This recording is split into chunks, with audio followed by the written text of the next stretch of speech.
Chablé Goudé, président du COGEP, a animé une conférence de presse à l'issue du meeting de clôture de sa tournée de paix dans la région du Hambol, au nord de la Côte d'Ivoire, le 22 février 2025. Nous vous proposons de suivre l'intégralité de l'activité.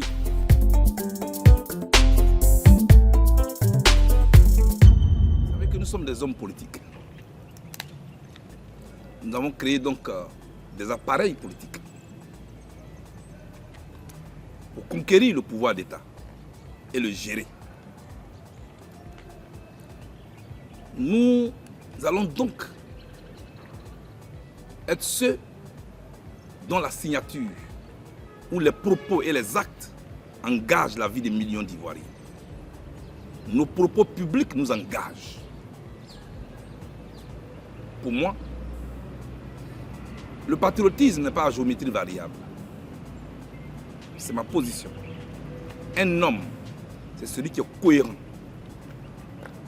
C'est celui qui est intègre. L'intégrité, c'est la cohérence entre vos déclarations et vos actes. Mes déclarations sont des déclarations de principe. Hier, j'étais dans la rue parce que certains Ivoiriens mécontents avaient pris des armes contre ce pays. Je l'ai dénoncé hier. Aujourd'hui, nous sortons peu à peu de cette situation. Je dis aux populations de Dabakala, aux populations de Katiola et à travers elles, aux populations ivoiriennes, qu'il n'est pas bon de conquérir le pouvoir par les armes. Il n'est pas bon de prendre des fusils contre sa patrie parce qu'on n'est pas content. C'était valable hier, c'est valable aujourd'hui. Ça n'a rien à voir avec le pouvoir en place. Ça n'a non plus rien à voir avec l'opposition. Ce sont des positions qui ne varient pas selon nos intérêts du moment ou selon nos positions du moment. On n'est pas patriote comme une météo. C'est ce que j'ai dit. Ça n'a rien à voir avec le soutien à un pouvoir ou m'acoquiner avec une certaine opposition. Je suis opposant. Ce n'est pas quelqu'un qui délivre les cartes d'opposant pour dire tel est opposant, tel ne l'est pas. Vous êtes opposant parce que vous n'êtes pas au pouvoir. Vous êtes opposant parce que vous n'êtes pas en partenariat avec le parti au pouvoir. Vous êtes opposant parce que vous critiquez le parti au pouvoir et puis vous faites des propositions. Moi, pour critiquer, je n'ai pas besoin d'insulter. Moi, pour critiquer, pour dire que je ne suis pas d'accord, je n'ai pas besoin de crier. Je dis ce qui n'est pas bon sur la commission électorale indépendante. Je dis ce qui n'est pas bon sur le foncier. Je dis ce qui n'est pas bon sur la CEI. Et puis, on s'assoit pour parler.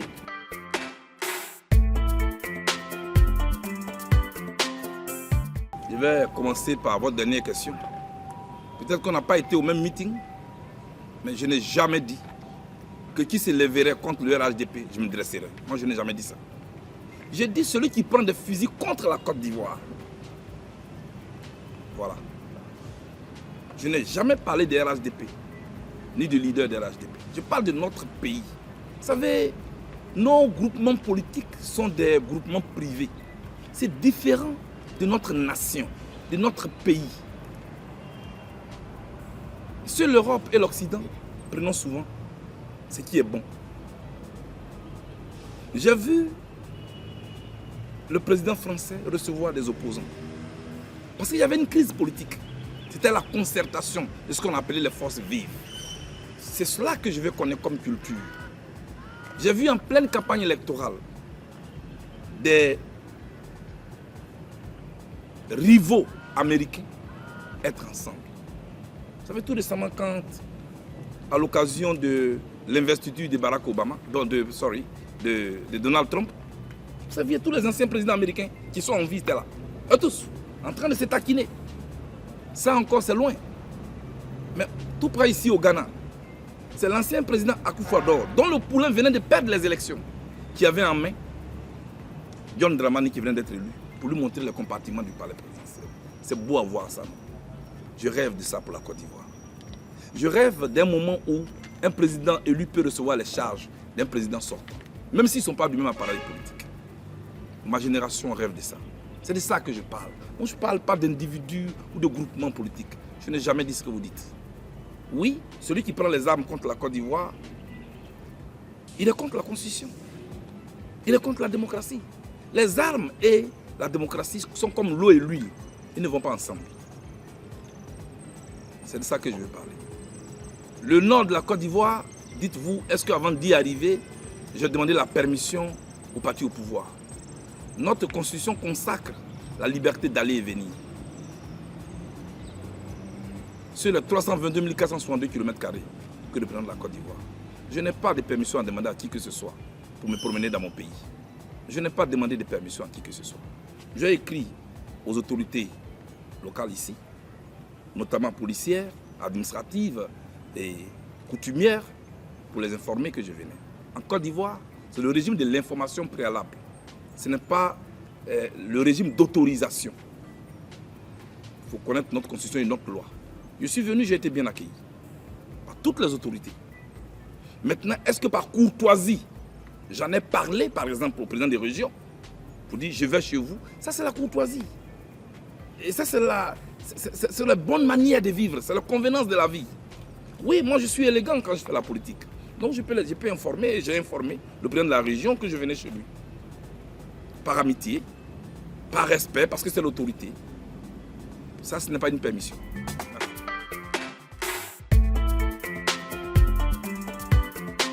Je viens de terminer ma mission, ma tournée dans le handball, qui est la porte d'entrée du nord de la Côte d'Ivoire. Une région de notre pays où je n'avais jamais mis les pieds depuis plus de 18 ans.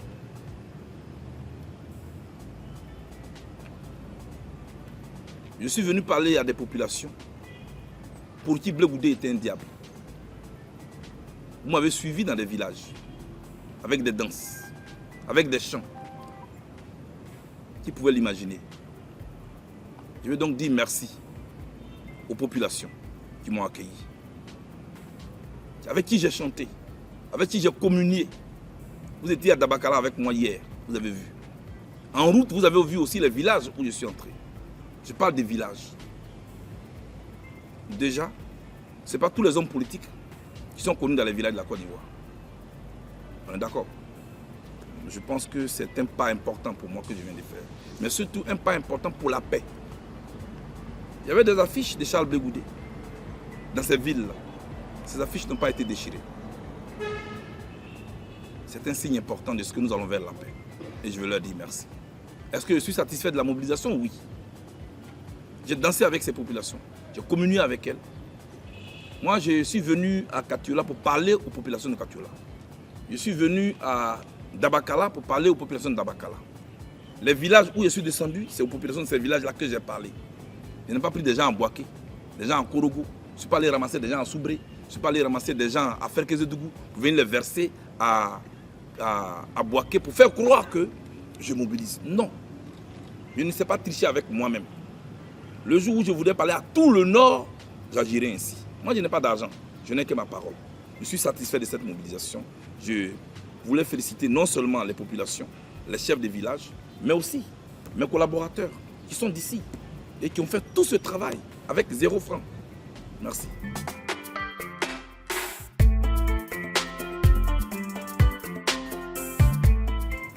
Nous sommes un peuple. Nous sommes un. La diversité ethnique doit être une richesse.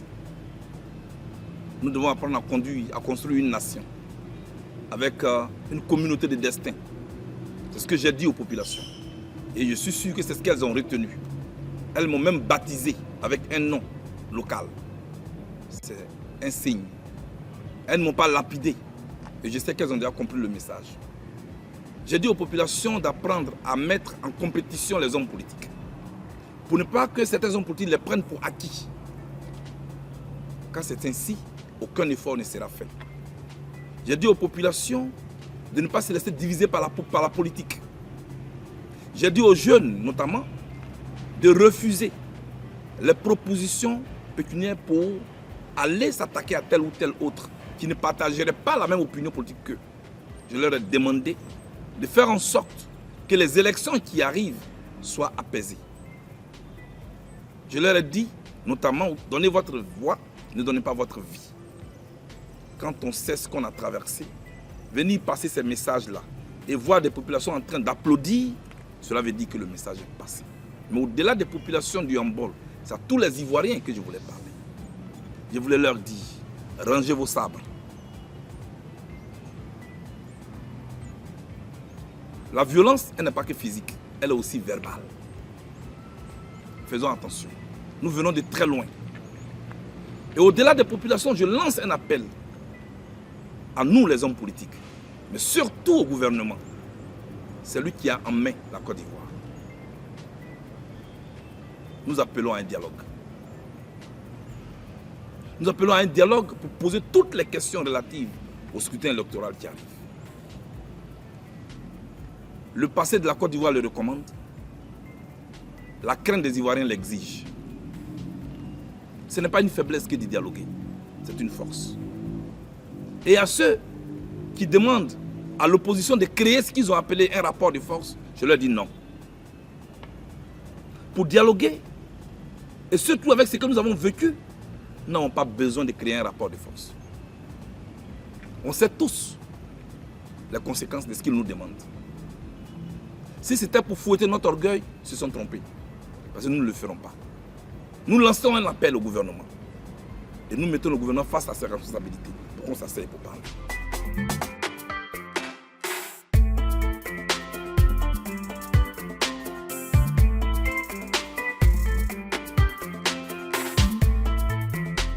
C'est vrai que comparaison n'est pas raison. Comparaison n'est pas raison. Je vais simplement vous ramener au Sénégal. L'actuel Premier ministre du Sénégal, Ousmane Sonko, et le président sénégalais, Diomaye Faye, les deux étaient en prison. Les deux avaient leur nom rayé de la liste électorale. Vous parlez de 9 mois. Leurs noms ont été inscrits sur la liste électorale au Sénégal à 10 jours des élections. Ils ont été libérés à 10 jours des élections. Le nom de Ousmane Sonko n'a pas été mis sur la liste. Il n'a pas tout ramené à lui. Il a désigné quelqu'un d'autre, qui est son compagnon de lutte. Au moment où je vous parle, ceux qui hier, avec Kayassé, le 16 février 2023, la voiture de Ousmane Sonko, aujourd'hui, craque devant Ousmane Sonko. Parce que c'est leur Premier ministre. Ceux qui hier étaient allés enchaîner, menotter Diomaye Faye au bureau des impôts à Dakar, et Mani Militari l'ont amené en prison. Ceux-là l'appellent aujourd'hui Excellence. Tout est dynamique. J'ai espoir. Même si la Côte d'Ivoire n'est pas le Sénégal, la Côte d'Ivoire ne fera certainement pas exception. Donald Trump, 36 procès contre lui. Toutes les stars que vous connaissez aux États-Unis contre lui. Au moment où je vous parle, il est le président des États-Unis d'Amérique. C'est ça la politique. Tout est dynamique. C'est pourquoi il ne faut pas écraser les plus petits. Parce que le petit d'aujourd'hui peut être le grand de demain. Et vice-versa.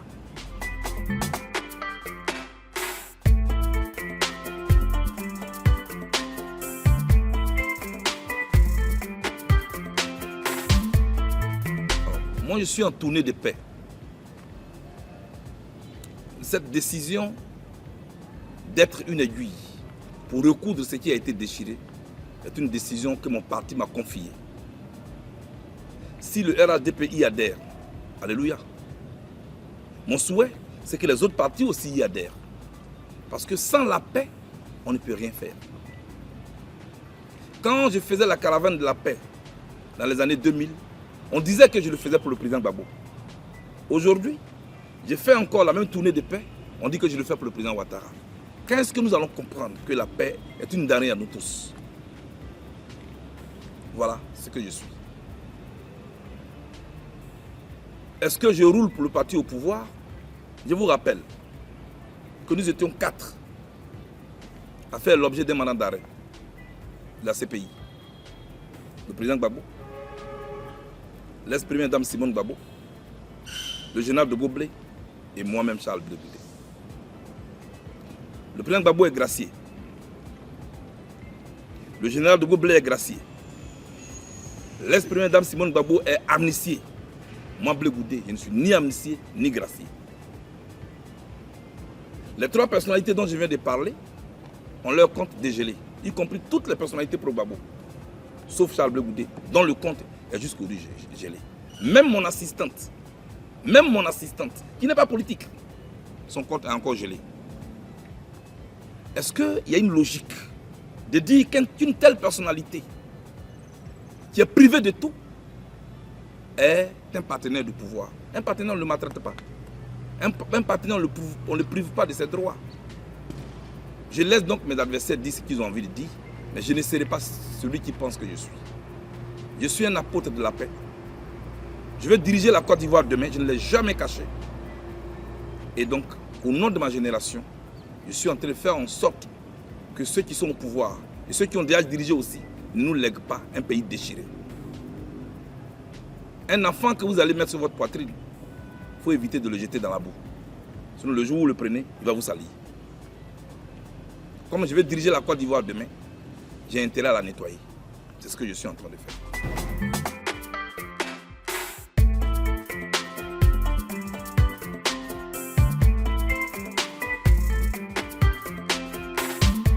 Je suis à la tête du COJEP.